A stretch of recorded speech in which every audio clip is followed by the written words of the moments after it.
Jojo Part 4 is hilarious. A lot of fans of Jojo would say Stardust Crusaders is the part where Jojo gets fully realized by Araki and starts to get creatively fleshed out, but personally, I would say it's not until Diamond is Unbreaking that I feel like Araki completely knew what he wanted to do with Jojo and how the universe in the series should work, as well as completely locking in the sense of humor the series would have. And just like any other Jojo part, with maybe the exception of Part 1, Part 4 has a plethora of funny moments to go around. Araki knew exactly what he was doing when he made Josuke the MC for Part 4. Josuke might be my personal favorite MC that we meet in any part of JoJo, not just because of his pretty unique stand ability taking on a more supportive role or his ever so luscious hair, but I think he's just one of the funniest characters that we meet in the story of JoJo. He definitely has one of the best, or at the very least most memorable gags out of any of the JoJos with his borderline psychopathic protectiveness over his hair.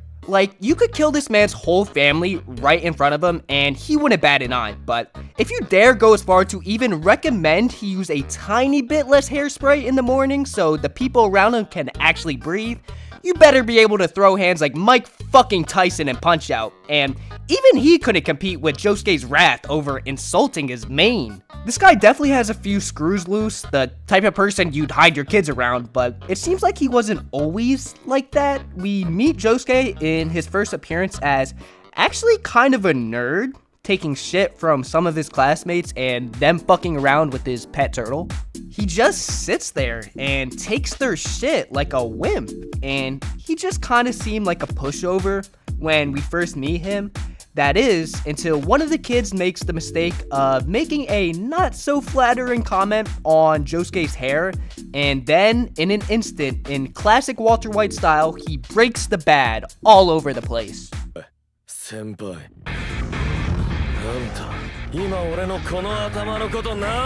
Unsurprisingly, this doesn't end too well for the bullies. Oh, baby, a triple! Oh, yeah! Another person to dare insult Josuke's hair is Rohan. Rohan is maybe the most important side character in this part of JoJo, and there's a lot of great moments with him involved.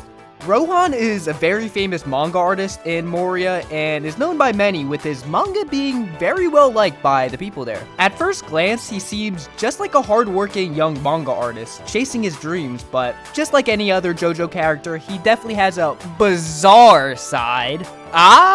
You see what I did there? See, in the title of the show, it's called JoJo's Bizarre Adventure, and then I said he has a bizarre side, and that connects to the title of, alright, whatever.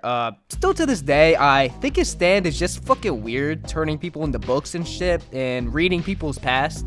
Yeah, this guy might have a sharp-looking exterior, but inside, he's really just another goddamn psychopath.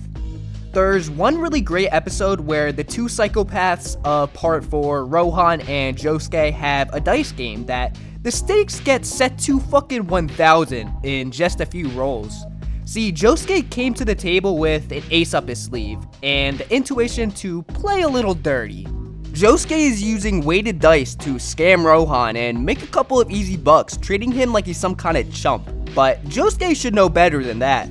Rohan is a starving manga artist, so he'll do anything to keep the dollar that's in his pocket. So once Rohan sees that Josuke has been getting a bit too lucky, he decides, well, there's nothing left to do but stab a fucking knife into his finger and bet with that. Think I actually might give that one a shot next time me and the boys are having a low stakes poker night. I think it'll liven things up a bit. But even after that, Josuke somehow keeps rolling perfect throws, and Rohan begins to get a little sus of Josuke, thinking there may be an imposter among us. So Rohan decides to phone an old friend to act as a mediator to catch any goofiness that could be going on here, and who else would he call besides Tomomi Kobayashi? See, Tomomi himself is a pretty degenerate con artist who we met when he tried to swindle Koichi out of some money by throwing some fake blood and a doll into a bag, convincing Koichi that it was Tomomi's pet cat, and that now Koichi ran it over with his bike, and he owes him money for killing his pet cat. Yeah, this dude's a real shady piece of shit, so of course, who would be a better fit to moderate an already corrupt dice game than this scumbag? So now Josuke finds himself in some deep shit, having 2 jerk-offs pressing him for cheating, which wouldn't be a problem except for the fact that, yeah, he is cheating and he's almost surely to get caught now, and there doesn't seem to be any possibility that Josuke walks away from this game without forfeiting one of his fingers. That is, until Rohan's fucking house just lights on fire, and through all the commotion, Josuke finds a way to weasel himself out of the dice game and keep all of his profits and all of his fingers. Yeah, the one thing I learned through being a fan of Jojo is never have any expectations for what's gonna happen in the series, because it's pretty much guaranteed that something else is just gonna happen instead. I know I call Josuke and Rohan the 2 psychopaths, part 4, but this fucking bitch right here takes the fucking cake as being the biggest crackpot in this part by far. Like, this bitch takes attachment issues to a whole other level, being literally obsessed with Koichi. I mean, she's not bad looking or anything, she's actually kind of pretty, but her personality makes her utterly unbearable to be with, and if you'd even look at another girl while you were dating her, well, I hope you enjoyed having a penis while you did, because she's cutting that shit off with a fucking dagger. Shit, she lit a girl's hair on fire for just helping Koichi out with something. She's the epitome of the one ex your friend had that he goes on and on about how crazy she was, but you never really believe him until you run into her at a party and realize, yeah, he wasn't kidding, this bitch is crazy. The shit she puts Koichi through in part 4 is enough to turn any sane man senile. I don't know how my boy Koichi put up with her shit for as long as he did. Well, actually, it's probably because she wouldn't give him the choice to leave.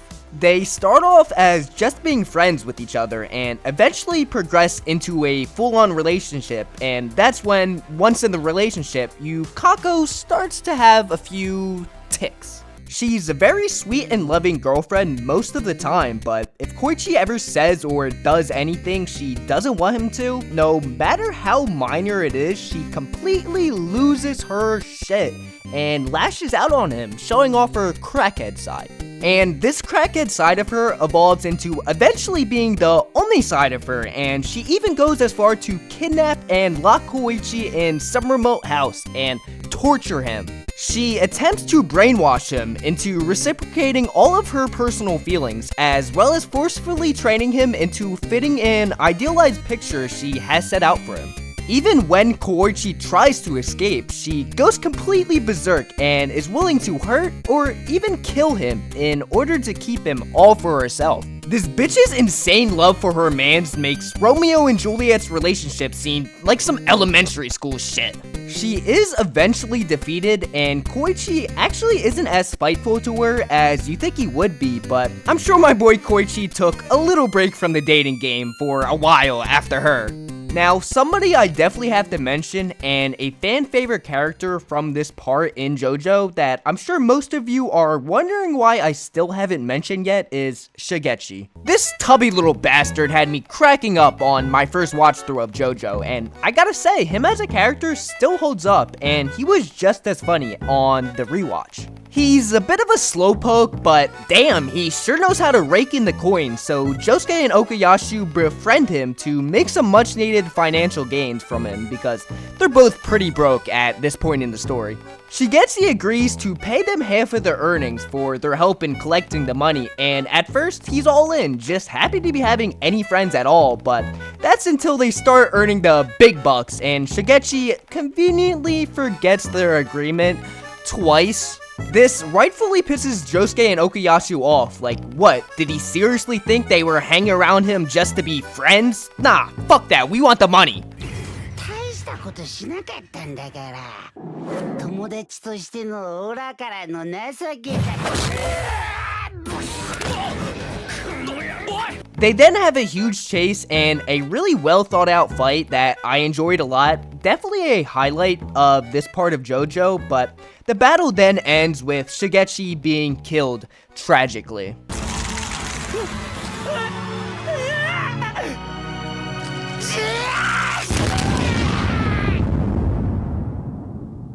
It's sad how money can corrupt people and lead to the death of the best character in all of JoJo by far. Money truly is the root of all evil. Money kills.